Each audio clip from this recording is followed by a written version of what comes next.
Hello বন্ধুরা, আসসালামু আলাইকুম। অনেক দিন ধরে ভিডিও দেওয়া হচ্ছিল না, সংসারের কাজ, নিজেদের কাজ কারবার, সেই জন্য ভিডিও বানানো হচ্ছিল না। তো মেয়েটার শরীর প্রচুর খারাপ, শুক্রবার থেকে মেয়েটা পায়খানা করছে জলের মতন, আর জ্বরও প্লাস, সেই জন্য ভিডিও বানানো হচ্ছিল না। কতগুলো ওষুধ দেখো মেয়েটার, হলো ওষুধ, কিন্তু এর শিল কাটা হয়নি। শুধু জ্বরের ওষুধ একবার খাইয়ে তারপরে পায়খানার ওষুধ খাওয়ানো ছিল। কলা, ডাব, পেঁপে সমস্ত কিছু গুছিয়ে আনা হয়েছে, কিন্তু মেয়ের পায়খানা একদম কমে না। সমস্ত কাজ ফেলে রেখে দিয়ে আমি মেয়েটাকে আগে খাইয়ে দেবো। সকাল থেকে মেয়েটা কিছু খায়নি। কলা দিয়ে, কুলপো শাক দিয়ে ঘন্ট, সমস্ত কাজ একদিকে আর আমার বাচ্চা একদিকে। আগে সব কাজ ফেলে রেখে দিয়ে আমার বাচ্চাকে খাইয়ে দেবো, কারণ সকাল দিয়েও কিছু খায়নি, ওকে ওষুধও খেতে হবে। সেই জন্য কলা ঘন্ট দিয়ে ভাত খাইয়ে দিলাম। শেষের গাল নিতে চায় না, কিন্তু আজকের ওর পেটে খিদে ছিল, সেই জন্য খেয়ে নিয়েছে।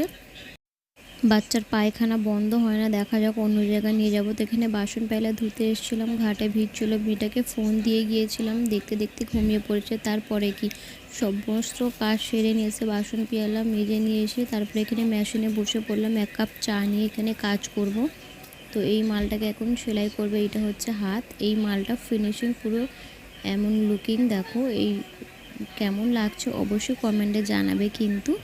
তো এই মালটা এমন তৈরি হয়। তো এখানে দেখো আমাদের জলা, ফিশারি, পুকুর সব এক হয়ে গিয়েছে। পুকুরে গা ধুতে এসেছি কাজ থেকে উঠে। তো পুকুরে ভিড় রয়েছে, শ্বশুরমশাই গা ধুচ্ছে।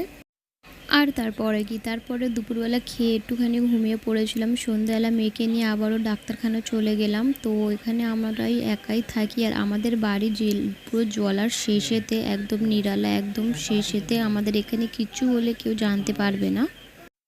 আমাদের বাড়ির জলার একদম শেষে। তো আমরা গাড়িতে করে চলে এলাম রোডের দিকে। এখন মেয়েটাকে নিয়ে অন্য ডাক্তার দেখাতে গেলাম। মেয়েটার পায়খানা একদম কম ছিল না, সেই জন্য এখানে একটা অন্য মেডিকেল স্টোর রয়েছে, ওখানে দেখে ওষুধ দেয়। তো যদি না হয় তারপরে ওকে অন্য জায়গায় নিয়ে যাওয়া হবে, কারণ আমরা চাই না বাচ্চাকে শুধু শুধু কষ্ট দিতে, ঠিক আছে? সেই জন্য, কারণ ওকে এক্ষুনি হসপিটালে নিয়ে গেলে এক্ষুনি সেলাইন দেবে, চ্যানেল করবে, ও কষ্ট পাবে, সেই জন্য তো সেটা আমরা চাই না।